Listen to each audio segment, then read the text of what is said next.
Então, nosso Bom, bom curso dia. pode começar. Bom dia, aos colegas aí.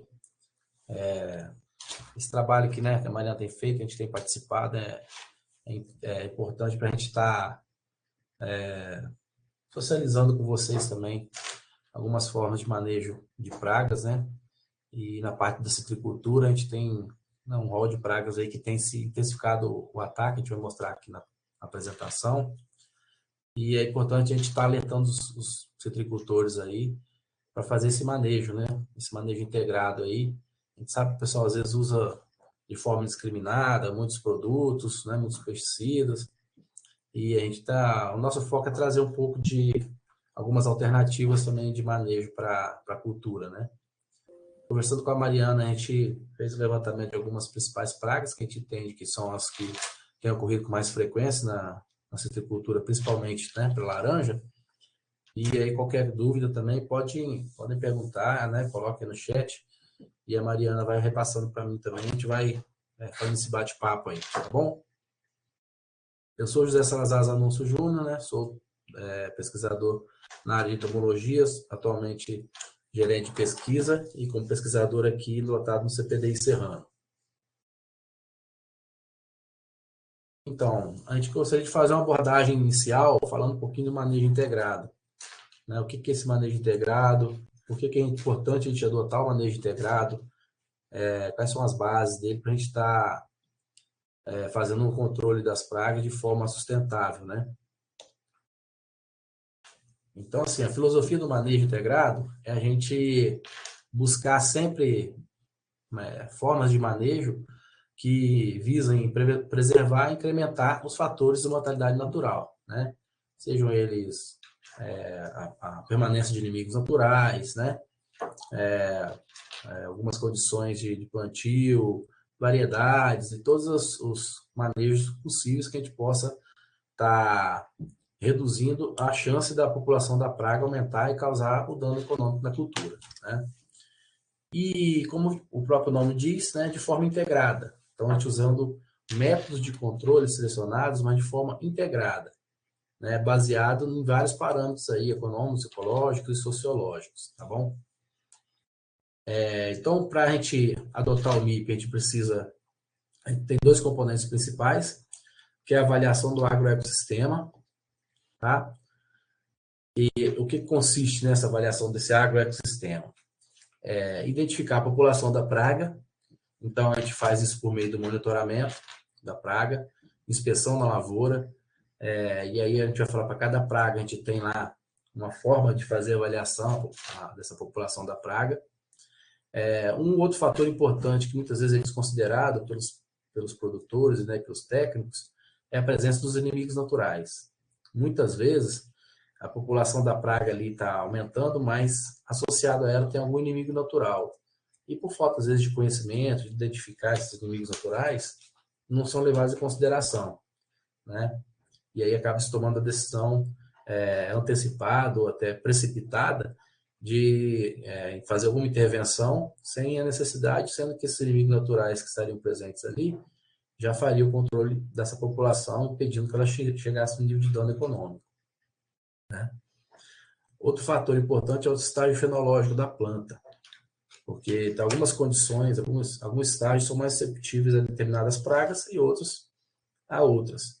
Então, por exemplo, no pulgão, a gente vai ter uma maior incidência dele no período inicial das chuvas, quando começa a emissão das novas folhas, né, brotações, que é o estágio fenológico da planta mais suscetível a essa praga.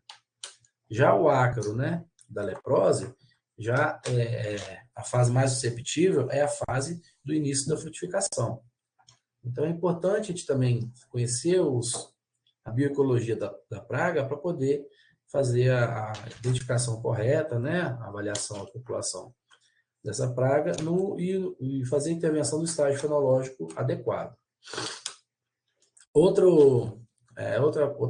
componente também importante são as condições climáticas. Então, por exemplo, a gente sabe que o ácaro, a tendência é aumentar muito a população, ele tem uma taxa de aumento populacional maior em condições de clima de elevadas temperaturas e clima mais seco, tá bom? Então, você tem um período de veranico, um período mais seco do ano, essas são as condições que favorecem, por exemplo, o ácaro.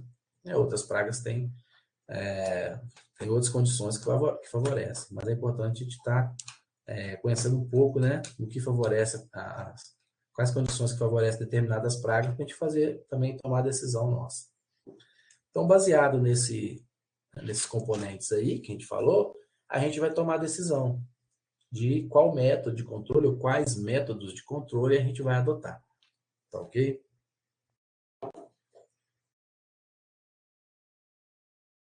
Então, para iniciar, a gente gosta de falar vamos falar das principais pragas, e uma das pragas mais comuns na citricultura, né, dentre outras, é a mosca das frutas. Embora ela não especificamente, às vezes, cause um dano direto, mas alguns danos indiretos, que eu vou mostrar depois, que elas podem causar nos citros, né?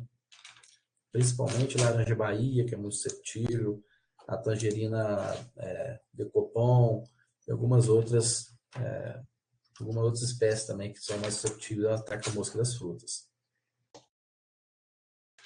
Então, a gente tem dois gêneros de mosca das frutas principais. Um gênero que é o gênero Ceratides, tem essa espécie Ceratides capitata, que essa mosca ela é um pouco menor, né? Mas ela tem essa parte do dorso aqui com as pontuações escurecidas. A asa ela é mais aberta, né? Tem uma angulação mais aberta aqui. E o ovipositor é bem curto, aqui a fêmea e aqui o macho. Então ela tem um ovipositor aqui, que é a estrutura que ela utiliza para fazer postura nos frutos, ela é mais curta. E a anastrefa, que já é mais associada a muitas mirtáceas, né? Algumas espécies nativas, né? No nosso país, ela já tem essa conformação mais clara aqui, tem várias espécies, né? Mas a característica principal é que ela tem o ovipositor bem longo. Isso permite com que ela consiga fazer a oviposição em frutos ainda verdes. Já a Ceratides capitata, ela faz a oviposição no frutos no início de maturação. Essa aqui também são várias espécies, tá? De anastrefa. Como que essa mosca faz o ciclo dela? Então é importante a gente conhecer um pouquinho do comportamento do ciclo para a gente também fazer intervenções adequadas, né, de manejo. O adulto, né, após o acasalamento, a fêmea tem um período aí de pré-oviposição após acasalar e ela vai buscar frutos para poder fazer sua postura para desenvolvimento das suas larvas, tá? Então é importante que ela tenha um período de 1 ou 2 dias aqui até ela começar a buscar frutos para fazer a oposição. Então, no caso da gente fazer um controle massal, por exemplo, com armadilha, que a gente vai falar mais adiante, é importante, porque na hora que ela já está buscando, né, o fruto, ela vai estar sendo atraída também pelo atrativo, e às vezes e aí ela não vai nem chegar no fruto, vai ser capturada antes. Tá? E aí, assim que ela encontra o fruto, né, acasalou, passou o período de pré-oviposição, encontra o fruto, faz a postura, aí ela vai furar a casca desse fruto para fazer a postura. A larva vai emergir do ovo aqui dentro do fruto, já dentro, e vai consumir a polpa aqui do fruto e causando até apodrecimento, entrada de micro-organismos.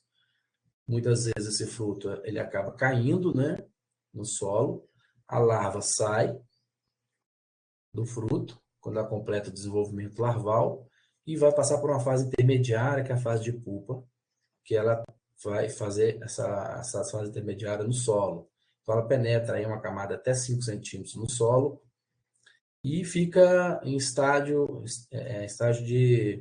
de apausa aqui até ter umas condições ideais para emergência. Então, geralmente, quando começa muita umidade, isso estimula também a emergência dos adultos para buscar acasalar novamente, buscar novos frutos e infestar.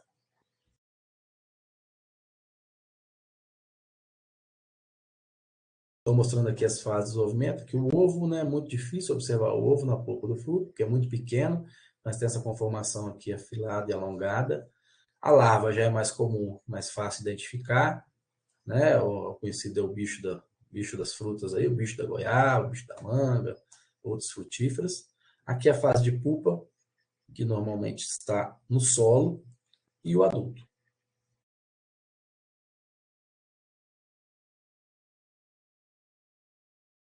Com relação aos danos causados, a mosca das frutas, ela ataca várias frutíferas e também, interessante, né, importante a gente estar dando um destaque aqui, que ela também ataca o café. No caso do café, como ela consome somente a polpa, ela não vai causar um dano significativo, né? Em alguns trabalhos, né, indica até que ela pode talvez causar uma redução na perda de qualidade, mas não tem nada ainda consolidado com relação a isso, né? Mas é um multiplicador da mosca das frutas. E a gente sabe que no nosso estado a gente tem geralmente café e frutíferas, ou café e outras culturas, né? Então é importante a gente estar atento também à multiplicação da mosca aqui no café, que assim que termina a colheita do café, ela vai migrar buscando frutos, né, que estiverem próximos. Como eu disse, o gênero Anastrefa ataca os frutos novos ainda, no início do movimento, e o gênero Ceratites, ela tem preferência a atacar frutos maduros, mas consegue atacar até no início de maturação ali, os frutos, causando danos aí nos frutos.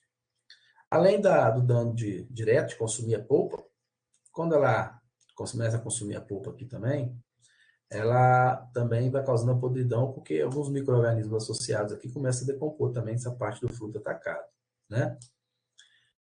E acaba também perdendo qualidade, esse fruto aqui fica imprestável para o consumo. Tá? Vou mostrar um detalhe da larva aqui. No café,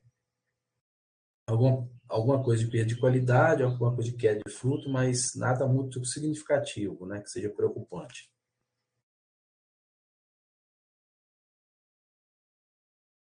Então, mostrando aqui o dano direto da mosca, né? Então, a larva consumindo a polpa da fruta aqui, causando dano direto.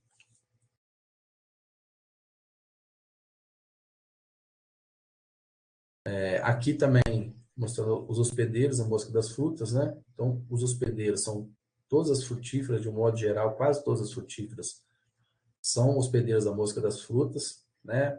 Tangerina, laranja, goiaba, manga, né?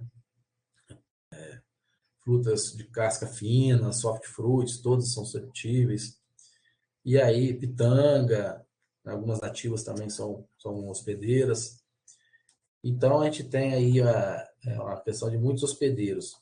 Por isso é importante também a gente estar atento se a gente tem alguma frutífera no pomar e que não está sendo explorada, ela vai ser um repositor de mosca das frutas. Então, é importante a gente estar atento com essas frutas também, que às vezes tem no quintal. E os danos indiretos que ela causa também é pela oviposição. Então, só o fato dela ovipositar, furar a casca da fruta para poder fazer sua postura, mesmo que a larva não se desenvolva, esse dano causado pelo ovipositor, perfurando a casca, faz com que alguns fungos acabam atacando aqui, né? Se colonizando essa parte da casca aqui que ficou perfurada e causando esses danos aí.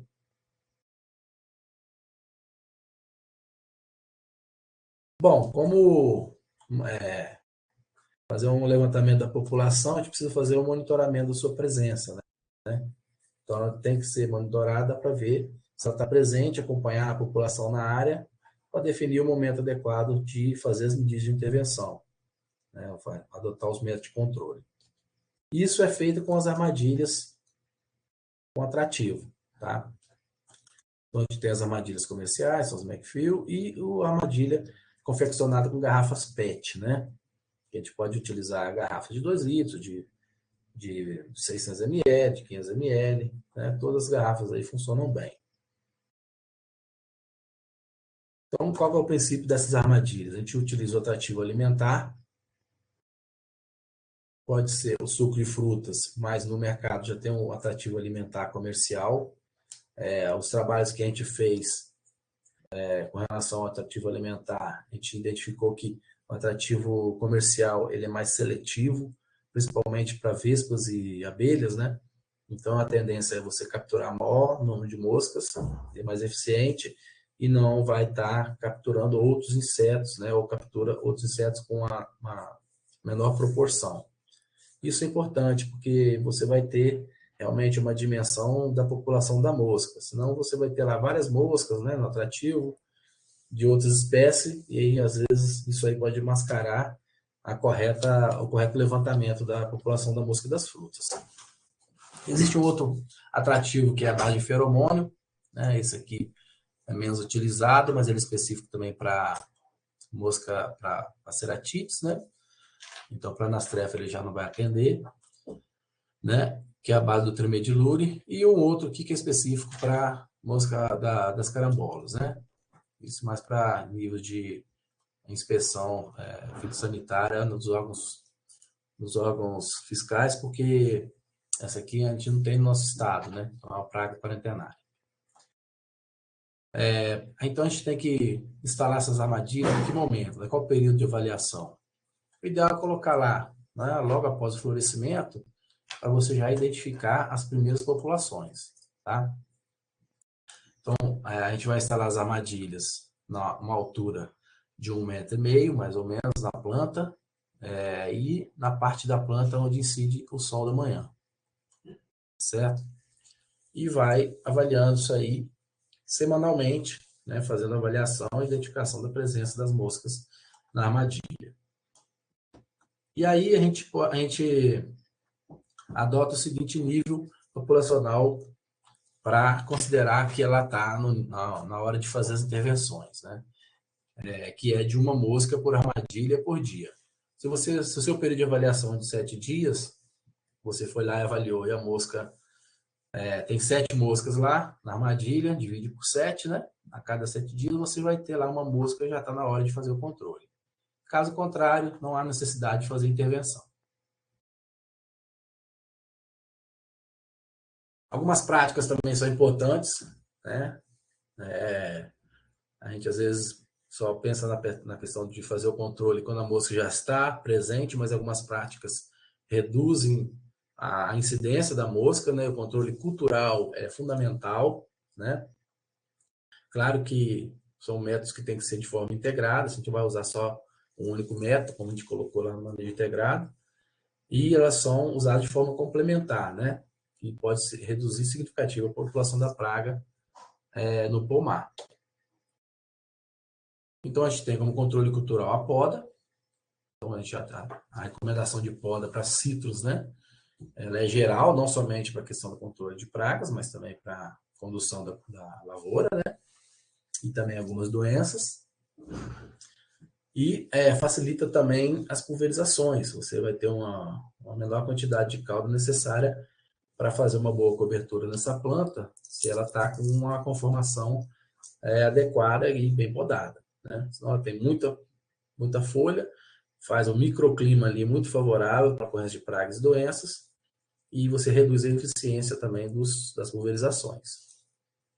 Além também de você conseguir um fruto de melhor padrão.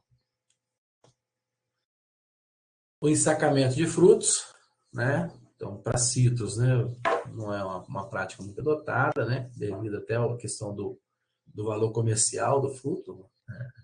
Agregação de valor, mas algumas culturas são uma forma importante, né? A goiabeira, que é um fruto de mais susceptibilidade à mosca e também tem um valor agregado melhor no mercado, né?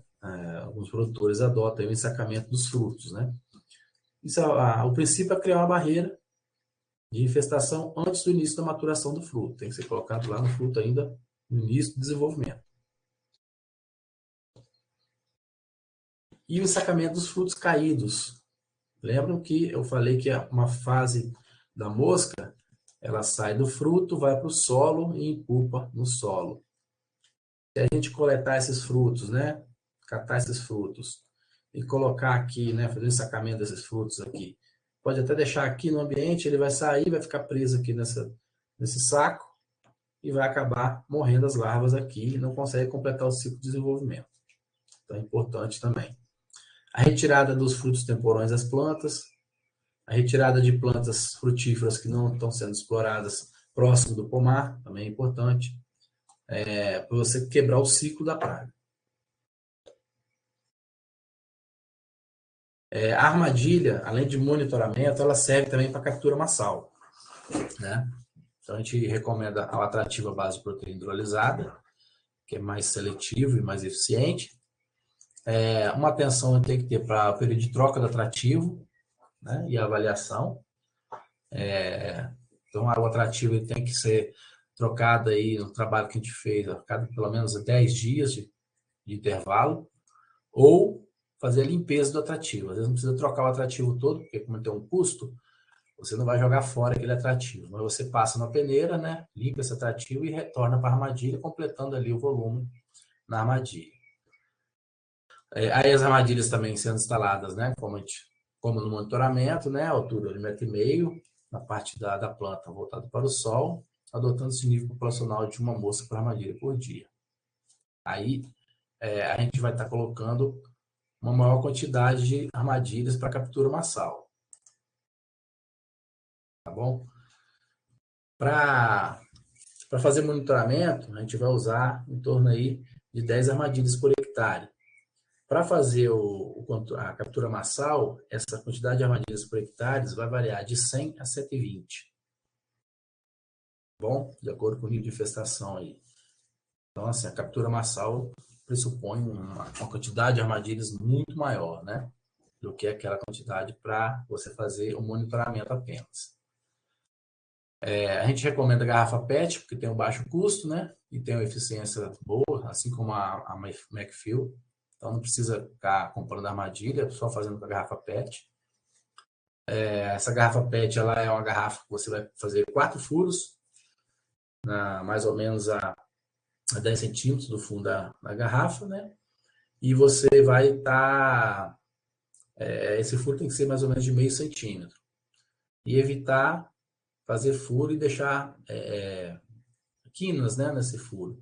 Então, de preferência, fazer o furo aí com ferro quente para poder esse orifício ele tá mais uniforme aí, a borda do orifício. Isso aí facilita a entrada da mosca na armadilha. A gente pode inicialmente, né, fazer essa captura massal, colocar na borda do plantio, principalmente se a gente tem uma área, por exemplo, de café e outra área dos citros, né? Como a gente tem uma propriedade aqui, a gente sabe que muitas vezes ele está multiplicando no café e invadindo depois o cultivo dos citros. Fazendo essa barreira com armadilhas na borda do plantio, você já reduz bastante o problema com ela no plantio, na cultura dos citros, né? E o manejo das armadilhas também, para evitar a perda de atratividade, né, a gente deve fazer a limpeza do atrativo, tá bom? A gente fez aqui com atrativo a base de proteína hidrolisada, um trabalho, e a gente fez a limpeza a cada 10 dias do atrativo, foi satisfatório para a gente estar mantendo a atratividade dessa armadilha, tá bom? Porque se começa a acumular muitos insetos ali, muitas moscas ali, e deixa um período muito longo, elas começam a se decompor. E os odores exalados pela decomposição dos insetos na armadilha podem mascarar a atração do atrativo alimentar. Então, a gente recomenda, pelo menos, retirar os insetos que são coletados dentro do atrativo, limpar o atrativo, aí ele pode ser retornado para a armadilha. E, assim, outro método, né, que é importante a gente estar destacando e que tem que ser feito de forma correta também, é a questão da aplicação com iscas tóxicas, né? Então, utilizando o mesmo atrativo alimentar, junto com um inseticida, aí tem vários inseticidas recomendados para o controle de mosca das frutas, ou usar um inseticida que já vem com atrativo alimentar, né? Que já vem pronto para ser aplicado na lavoura. Então, qual que é a recomendação no caso da isca tóxica? Não é pulverizar a lavoura toda, você vai estar usando uma cauda que ela vai atrair a mosca, ela vai se alimentar e vai morrer. Então, também, a gente tem que fazer essa aplicação apenas quando as armadilhas que você colocou para monitoramento identificarem lá, que deu mais de uma mosca por armadilha por dia, tá? Obviamente, também, quando tiver os frutos nas plantas, né, a gente deve interromper no início da colheita por causa da questão do período de carência. A recomendação é fazer a aplicação em fileiras alternadas de plantas no pomar, e aí adotando aí de 25% a 50% das plantas que vão ser aplicadas a cauda. Então, se você for adotar 25%, você aplica em uma linha e salta 3. Se for 50%, você aplica em uma linha e salta uma, né? E a pulverização deve ser direcionada para a parte voltada para o sol nascente, pulverizando mais ou menos 1 metro quadrado de copa. Não precisa pulverizar a planta toda. Então, é um processo bem rápido, bem fácil de fazer. E o intervalo de aplicação vai variar, né? Com a cultura, né? O grau de maturação, e pode ser intervalo de 3 a 15 dias, se tiver uma infestação muito alta, uma pressão muito alta de mosca, você reduz o intervalo até 3 dias entre as aplicações. Caso contrário, né, até uns 15 dias. O ideal é que você continue monitorando com as armadilhas e vai acompanhando a redução da população com as armadilhas. As bordas do pomar a gente tem que estar mais atento, como eu disse, muitas populações são invasoras, então ela vem de outros ambientes invadindo o pomar, e aí a gente tem que ter atenção às bordas. Então, a primeira pulverização a gente pode até aplicar na borda, tá certo? Depois a gente faz as linhas alternadas. Outra praga muito comum na laranja, né? Principalmente na laranja, embora outros sítios também são suscetíveis, é o ácaro da leprose, tá? É um ácaro que transmite um vírus, que é o vírus da leprose. É um vírus não circulante, então ele é local, tá certo? Essa é uma grande vantagem para o controle, porque então já que ele é localizado, ele não circula na planta, ele só vai estar aparecendo sintoma do vírus, né, da leprose, onde o ácaro está atacando. Também ele pode ser encontrado em mais de 35 espécies de plantas, não somente citros. E ele tem uma característica de iniciar o ataque a partir do período seco, tá bom? E aí a gente tem que ter muito atento à presença do ácaro no período inicial da frutificação. Como ele tem um tamanho muito pequeno, 0,3 milímetros, isso só é possível fazer essa inspeção com a lupa, né? Tem um corpo achatado e movimento lento e uma cor vermelho viva. Então, com a lupa é fácil identificar a presença do ácaro no plantio. É importante a gente destacar aqui, olha, o tempo de vida dele, de 14 a 23 dias, então ele tem um ciclo muito curto e multiplica muito rápido. Então, e se tiver as condições ideais de desenvolvimento, né, com 14 dias ele passa de ovo adulto e começa uma nova postura, novo ciclo.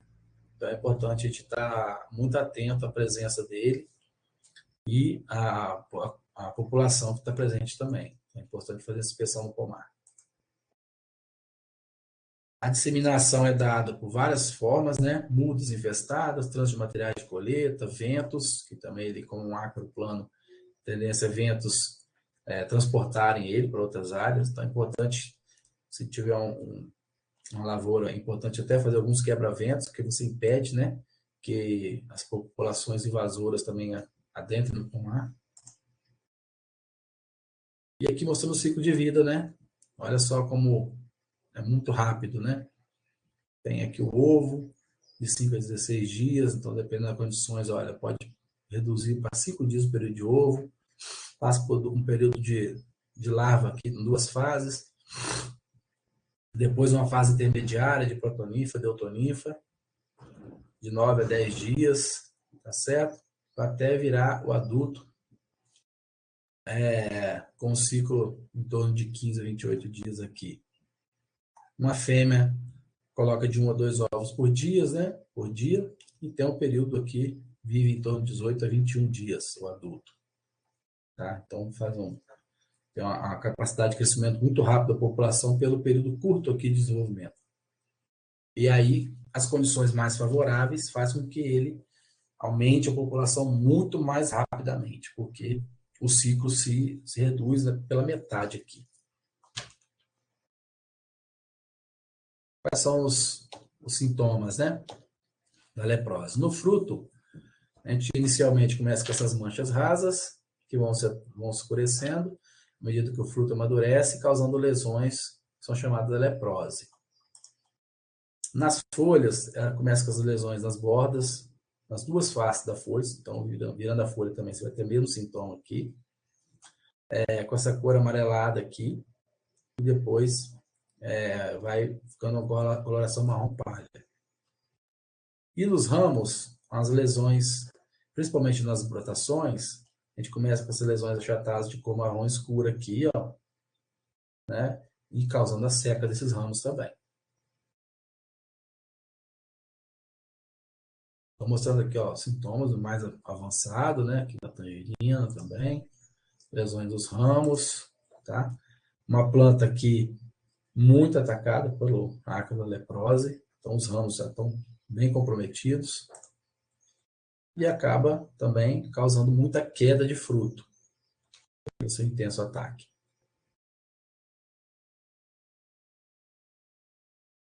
Então, qual é o manejo recomendado? Fazer inspeção nas folhas, frutos e ramos, né? E quando tiver o nível de 10% dos frutos com pelo menos um ácaro, é recomendado fazer o controle, tá certo? Então, você vai fazer a inspeção no pomar, né? Faz aí uma avaliação, a cada 10 plantas, faz uma avaliação, e aí você vai contar, observar, né, com a lupa a presença ou não do ácaro. Tem um ácaro, aí considera o fruto atacado. Se pelo menos 10% desses frutos estiverem com presença desse ácaro, tem que fazer a intervenção de controle. Um método alternativo que a gente recomenda é a utilização da cauda-focáusica, que é uma acaricida de boa eficiência, né? Mas esse monitoramento tem que ser feito nos frutos no início do desenvolvimento, então quando eles estão em torno de 5 centímetros de diâmetro, né? Identificou a presença dele com mais de 10% nos frutos, faz a aplicação. Pode ser uma acaricida convencional e a cauda-focáusica também pode ser utilizada, porque é uma acaricida muito eficiente. A gente tem um vídeo no YouTube que ensina a fazer a cauda-focáusica, ela é bem simples, né? A base de enxofre e cal. Então, 2 kg de enxofre e 1 kg de calda é suficiente para fazer 10 litros de calda. Né? Faz o processo lá de ferver a água, queimar a cal, vai despejando o enxofre, vai mexendo e vai mexendo até ele manter uma coloração que chama cor de vinho jabuticaba, tá pronta a calda. Deixa esfriar, deixa decantar o depósito no fundo e utiliza a calda em diluição, tá? Em torno de 1%. Também ela é recomendada para doenças fúngicas, para limpeza de troncos após a poda, é importante também. Então, para troncos, né, para limpeza de tronco, a gente pode concentrar ela, usar a calda pronta aqui na diluição de 10%, passando apenas nos troncos, para você reduzir algumas outras pragas, tipo cochonilhas de tronco também, alguns insetos sugadores, algumas brocas, coleobrocas, né, que atacam os tecidos lenhosos, que ela também é importante. E outra praga que está começando a incidência dela agora, por causa do período chuvoso, né? Começou os períodos de chuva, e a tendência a ela aparecer com mais frequência é o pulgão preto dos citros, tá? É esse inseto aqui, que vive em colônia, como a gente está vendo aqui, ó. A fase adulta é escura e a fase de ninfa é a coloração amarelada. Então, os danos causados por essa praga, né? Sucção de seiva. O fato dele sugar a seiva também, ele injeta uma toxina que causa, que a gente chama de encarquilhamento, né? Da brotação das folhas. Então, as folhas e brotos, né? Novos, ficam todos retorcidos. E com relação a danos indiretos, ele, além de ser um transmissor de virose, transmitir algumas viroses para a planta, tem a questão da fumagina. A sucção de seiva é intensa e aí ele excreta muita solução açucarada, né? As fezes do pulgão, a solução açucarada, que é depositado nas folhas, e esse fungo aqui se multiplica nessas excretas aí, causando aquele aspecto escuro na planta. Muitas vezes a pessoa acha que é uma doença, né? Uma doença de planta, mas na verdade é uma consequência do ataque do inseto sugador, né? O pulgão, a mosca negra e as cochonilhas. Importante estar observando também a presença de inimigos naturais, de pulgões. Muitas vezes no sistema equilibrado a gente percebe a presença desses inimigos naturais, parasitoides, a microvespa aqui, que faz a postura no pulgão e depois ele fica nesse formato aqui mumificado. Se você identificar pulgões nesse formato, muitas vezes está saindo aqui, ó, tá essa tampinha aqui, que indica que saiu um adulto do parasitoide aqui, é importante, né? A gente ter essa presença desses inimigos naturais. E além da joaninha, que é um predador de pulgão muito eficiente, né? Tanto a fase larval quanto a fase adulta são eficientes para controlar pulgões.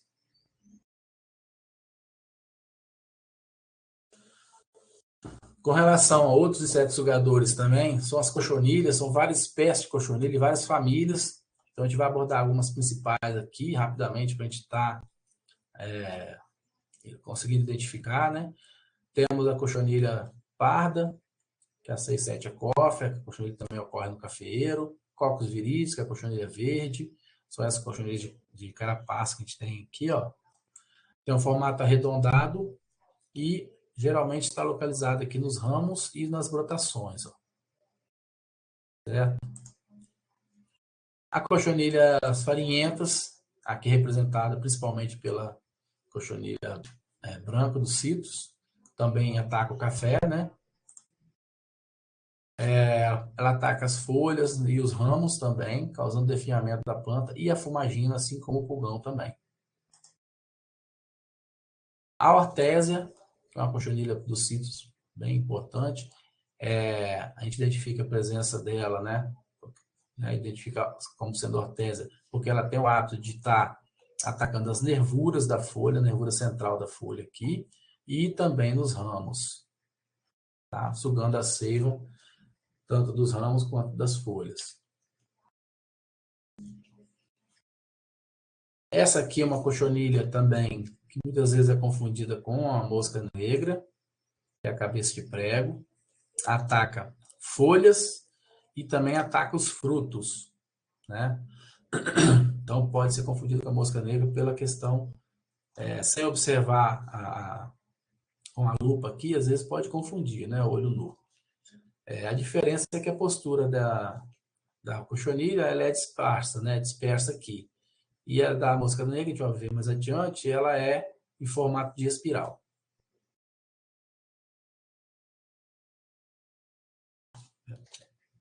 É importante destacar também a presença de alguns inimigos naturais das cochonilhas, né? Muitas vezes a gente vê lá cochonilhas com buracos, são esses parasitóides aqui que atacaram, emergiu adulto. E as joaninhas, nesse caso, as joaninhas que tem essa coloração escura e com o tórax aqui alaranjado, são as predadoras de pulgões, de cochonilhas, né? E a larva dela ela é branca também, muito parecida com a cochonilha, tá certo? Então, a preservação de plantas atrativas, plantas companheiras no entorno do cultivo, favorece a permanência desses inimigos naturais. E, por fim, falar um pouquinho da mosca negra dos citros, que é uma praga que está sendo mais preocupante, principalmente quem é produtor de limão, né? Porque o limão é a espécie de citros mais suscetível ao ataque da mosca negra, né? Ela é um inseto sugador, é um hemíptero, né? De origem asiática. Aqui no Espírito Santo ela foi detectada em 2012, primeira identificação da presença dela. E de lá para cá ela se espalhou com uma velocidade muito grande. Hoje está presente em vários cultivos, né? Porque ela também é uma praga que é cosmopolita e tem vários hospedeiros. E muitas vezes ela se dispersa até pelas plantas ornamentais, né? Então, o adulto é esse inseto aqui de coloração preta, com uma fina camada de cera aqui nas asas, né? Ela é da mesma ordem da mosca branca, muito parecido com a mosca branca, mas tem essa coloração escura, né? E ela, né, com a questão da camada de cera aqui, ela dá até uma tonalidade azulada aqui, com as manchas brancas no dorso. Uma característica fácil de identificar, como eu disse lá, para não confundir com a cochoneira cabeça de prego, é a questão da postura. Ela sempre faz essa postura em espiral, sempre em espiral. Então, a gente consegue visualizar aqui sempre a postura em espiral, indicando a presença da mosca negra, porque as suas ninfas e as pupas da mosca negra podem ser confundidas com a cochonilha. O adulto não, porque o adulto é alado, né? É mais fácil de identificar. Aqui mostrando aqui uma pupa, que tem essa questão dos espinhos aqui. Então, outra característica bem marcante aqui nessa espécie. E ela possui um suco relativamente longo, mas a fecundidade, a taxa de oposição é muito alta, né? E aí ela permanece também um tempo longo aqui na planta, atacando e causando dano significativo. Então ela vai danificar as folhas em crescimento. Como ela tem uma taxa de ataque muito intensa, né? Consome muito e excreta muita solução açucarada aqui nas suas fezes, ela também favorece muito a multiplicação da fumagina, né? Que é o principal problema aqui, muitas vezes associado à mosca negra dos citros, tá bom? Reduz aqui a taxa fotossintética, né? E acaba definhando a planta. As perdas causadas pela mosca negra podem chegar de 20% até 80% de perda na produtividade. Então, a gente vai passar para vocês aqui para controlar essas cochonilhas, pulgões e mosca negra.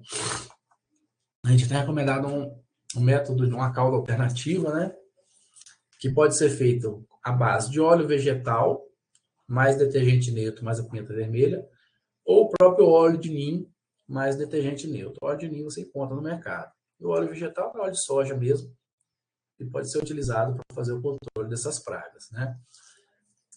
A solução, né, deve ser pulverizada na plantação que está sendo atacada por essas pragas, né, tanto cochonilhas, pulgões ou mosca negra, molhando bem a planta com alto volume de calda, né, em torno de 3 a 5 litros por planta, sempre nos horários mais frescos do dia.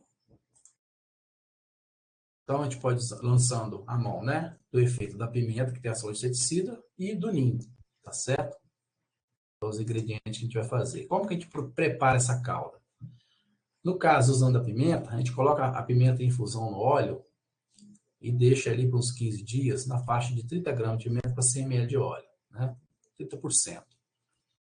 O óleo de ninho, a gente usa ele, já vem pronto, é só fazer a mistura depois com o detergente. Esse óleo aqui que ficou curtido na pimenta, né? Pode colocar a pimenta inteira para curtir, e para facilitar a pulverização e não entupir os bicos, a gente usa só o óleo, né? E aí faz uma mistura de 1 para 1, do detergente e desse óleo, ou do óleo de ninho ou do óleo com a pimenta. Faz uma emulsão, mistura bem, para que ele possa ser diluído em água, e depois a gente utiliza aí de 2 a 3% dessa emulsão, dessa mistura, e pulverizando e molhando bem as plantas. Então, se a gente usar 2%, significa que a gente vai usar um pulverizador de 20 litros, 400 ml da mistura, né? Se a gente adotar 3%, a mosca negra, por exemplo, tem recomendando 3%, que é aumentar a eficiência da calda,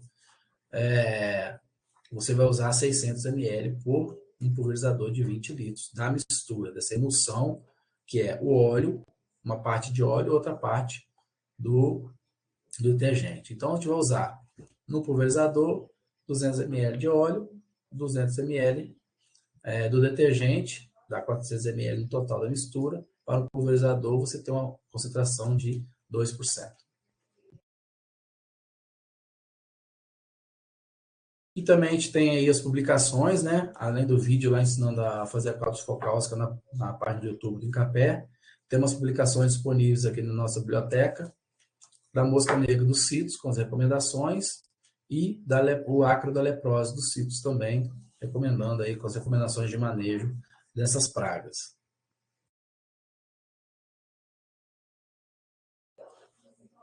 Agradeço aí a participação dos colegas, né? Estamos abertos aí para as perguntas. Está aí também meu contato. Quem quiser entrar em contato aqui, a gente está disponível aí por e-mail também. E quem quiser tirar as dúvidas, a gente está aberto aí tirando as dúvidas de vocês. Salazar, mais uma vez, muito obrigada pela sua contribuição. Eu já até fiz minhas anotações aqui, gente. Cada vez que eu assisto a uma apresentação sua, eu aprendo uma coisa nova. Então, é sempre bom. A gente, às vezes, conhece algumas coisas, mas sempre tem um detalhezinho que ajuda mais, né? Pessoal, se alguém tiver alguma pergunta, algum comentário, pode até abrir o microfone também, tá? Fiquem à vontade. Eu só vou contar aqui um caso, o Salazar, você conhece o seu Dair Nascimento, né? Isso. Ele, há poucos dias eu fui na propriedade e achei interessante que você sabe que ele faz as pesquisas dele lá, né? E aí ele tinha pego uma caixa d'água e colocou os frutos que ele coletou, né, de caídos lá de mosca das frutas, colocou nessa caixa d'água, colocou terra em volta, colocou uma lona em cima e colocou terra para poder vedar essa lona, né? E aí foi mostrar para a gente o que resultou. Encheu de larva. E a gente até brincou assim, que o senhor daí mostra o que deve fazer, mas ele também mostra o que não se deve fazer. É isso aí. É muito importante vedar o saco onde o fruto que foi coletado fica, para evitar o desenvolvimento. No caso, ele favoreceu o desenvolvimento da larva e tinha muita. Ele teve que fazer uma pulverização com inseticida para conseguir controlar. Eliminar. Exatamente. Assim, a gente recomenda até um ensacamento com saco plástico e fechar bem, pela facilidade de manejo. Sim. O ideal seria fazer uma vala, né, e cobrir com uma lona, com uma tela fina, que permita a saída dos parasitoides e impeça a emergência e a saída dos adultos da mosca, né? Sim. Mas a gente sabe que muitas vezes é muito difícil o produtor fazer uma vala, coletar os frutos, colocar nessa vala, botar uma tela. E é uma coisa mais prática, a gente pode ser utilizado, né? Você vai matar, inclusive, os parasitoides, mas pelo menos você elimina as moscas também, né? Botando no saco plástico aí, mas tem que fechar bem, tem que ser bem vedado o plástico, senão ela escapa, né? Isso. E é importante até para a gente, foi bom para a gente visualizar o ciclo mesmo da praga, para entender como é importante fazer essa coleta, né? E não fazendo essa coleta, a gente está contribuindo muito para o desenvolvimento da mosca, que é uma das principais pragas. Uma questão aqui, você falou do monitoramento do ácaro da leprose, então a gente pode estabelecer como um número de plantas 10% do pomar? Isso, 10%. Tá. E aí, se a gente encontrar 10% de infestação de ácaro, né, em frutos, a gente entra com medida de controle. Isso aí. Você vai avaliar, assim, 10% do pomar, avalia lá aleatoriamente, escolhe um fruto por planta, né? E faz a inspeção da presença de ácaro. Aí tem que ser com a lupa, né? Sim. Encontrou um ácaro, tá atacado. E aí, você vai avaliar aí no percentual aí, se tiver mais de 10% de fruto com presença do ácaro, aí tem que fazer o controle. Abaixo disso aí não há necessidade. Sim. Eu acho importante até, e aí por isso que eu queria trazer isso para os técnicos, para a gente começar a incutir isso na cabeça dos agricultores, né, de fazer esse monitoramento. Porque aqui, por exemplo, em agosto, começa a aplicação de acaricida, né? Agosto é o mês de aplicar um acaricida. Mas a gente nem sabe qual é o nível de infestação do ácaro. Então, a gente começar a trabalhar isso com os agricultores, né? Ir na prática mesmo, mostrar como é que faz. E, de repente, você tem alguma ficha, ou Salazar, de registro de campo para esse monitoramento? A gente poderia elaborar uma ficha? A gente tem um modelo até do pessoal da Fundecitrus já, né? Que a gente adota, entendeu? Que pode ser Então, utilizado. a gente pode combinar Agora é importante disponibilizar. a gente até fazer um caderno de campo, né? Talvez, né, Maria? Sim, A gente produzir um caderninho de campo mais simples para os produtores terem para como anotar, né, e fazer essa inspeção. Agora é ótimo. importante, né, que os produtores façam o controle na época adequada do ácaro. Você falou do Uhum, ácaro, né? Que uhum, é na fase de infestação do ácaro, onde ele começa a causar o dano, né? Porque depois uhum. que o fruto está desenvolvido, o sintoma apareceu, não tem mais o que fazer. Nessa fase, o ácaro a sua população já declinou e não adianta fazer controle, porque ele não vai mais atacar. Na fase que aparece o sintoma. Ele ataca, quando ele está atacando, a população dele está na hora de fazer o controle, os sintomas não aparentes ainda, que é no fruto verde lá no início do desenvolvimento, que a gente chama o fruto de bolinha de ping-pong, né? Que é de 5 centímetros de diâmetro. E o que acontece? A gente recebe que as amostras, estou com problema nos meus citros, e vai observar, é o ácaro da leprose, mas já passou o período de controle. Não adianta mais, aquele fruto, aquele sintoma não volta. Então é importante saber o momento adequado, e isso só vai ser possível fazendo esse monitoramento, nessa inspeção no pomar. A aplicação de calendário, agosto é a época de aplicar, é temerário, porque você pode estar aumentando a população resistente da praga. E o ácaro, ele tem uma capacidade de evoluir população resistente muito rápida. E aí, daqui a pouco, os produtos principais, que eram eficientes, já não vão estar funcionando mais. Esse é o risco de não adotar o manejo integrado de praga, um dos grandes riscos, né? Além de você também, nessa aplicação indiscriminada, você reduzir a população de inimigos naturais, né? E impactos também ao meio ambiente, tá? Mas é importante não fazer aplicação de calendário. Importante fazer o monitoramento. Dá mais trabalho, mas é uma ferramenta que a gente tem que estar sempre trabalhando com o agricultor e sempre cobrar. A gente sabe que o produtor, às vezes, prefere, pela praticidade, pela facilidade, que época eu tenho que fazer, não tem que ficar pensando, não tem que ficar na minha lavoura. Mas não é tecnicamente recomendado, né? Além de ser economicamente, e às vezes tornar inviável, né, a cultura? Muitas vezes, Porque economicamente inviável. eu Se você não com tem necessidade de fazer a pulverização para controle, não atingir o nível de dano, você vai estar gastando tempo e recursos, né, para comprar os produtos sem necessidade. Tá? eu até contei ontem à noite, eu dei uma palestra aqui na escola estadual, falando um pouco sobre a produção de laranja aqui em Jerônimo, né? E aí eu contei um episódio que eu sempre falo quando eu trabalho a questão de manejo. Eu cheguei num produtor uma vez e nem desci do carro, abri uma gretinha da janela do carro e ele estava pulverizando alguma coisa sem EPI nenhum, jogando para cima da cabeça dele, assim, aquelas plantas de 3, 4 metros de altura. E aí eu falei assim, rapaz, cadê o EPI? O que você está jogando aí? Qual produto? Aí ele falou assim, aqui tem uns 8 produtos misturados. Você está doido? Aí ele falou, já tem uns 10 anos que eu faço isso já. Aí eu falei, nossa senhora. Do mesmo pé que eu cheguei, eu fechei a janela do carro, voltei e vim embora. Falei, meu Deus. Aí eu falei com ele depois, falei, rapaz, não faz isso. Mas enfim. E o pior é que o dono do pomar é engenheiro agrônomo, né? Esse que é o pior ainda. E o cara é o funcionário dele. Às vezes é a questão da Cultural. facilidade, facilitar a mão de obra, a pessoa não quer ficar lá contando inseto, contando ácaro. Sim. Vamos pulverizar, a gente elimina tudo que tem, mas essa é uma agricultura já ultrapassada, né? A gente Sim, tem que sim. pensar que a gente não pode ficar pensando mais em fazer pulverização de calendário, mesmo porque antes eram baratos os produtos. Agora, os preços já estão muito mais elevados. O custo de produção agora, com essa aplicação discriminada, vai aumentar e muito, Uhum. né? Então, a gente tem que estar atento à questão econômica também, questão ambiental. E Sim. outra coisa, se começa a pulverizar de forma discriminada, ácaro vai evoluir população resistente. População resistente, depois o produto não funciona. Tem relato de produtores aqui em Morango, por exemplo, que chegaram a aplicar 1 litro de produto por bomba e não funcionava. E falava que o produto vinha adulterado.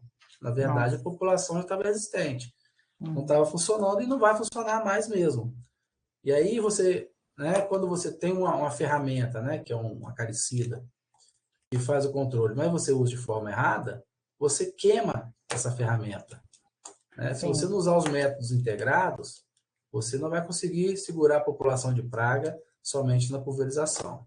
Isso tem que ser colocado para o agricultor também. É. Uma outra coisa que eu falo sempre que também é a questão da poda, né? Porque a Sim. leprose, ela não transloca na planta, né? É importante fazer a poda daqueles ramos danificados Uhum. para evitar a recontaminação dos ácaros, né?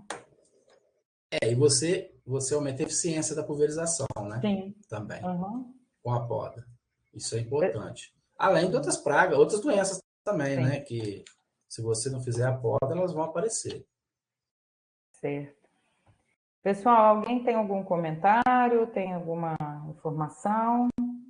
Eu quero só também fazer um registro que a gente já adquiriu aqui por meio do projeto, tá? Que eu coordeno. Tesoura de poda, daquela de 2 mãos, tá?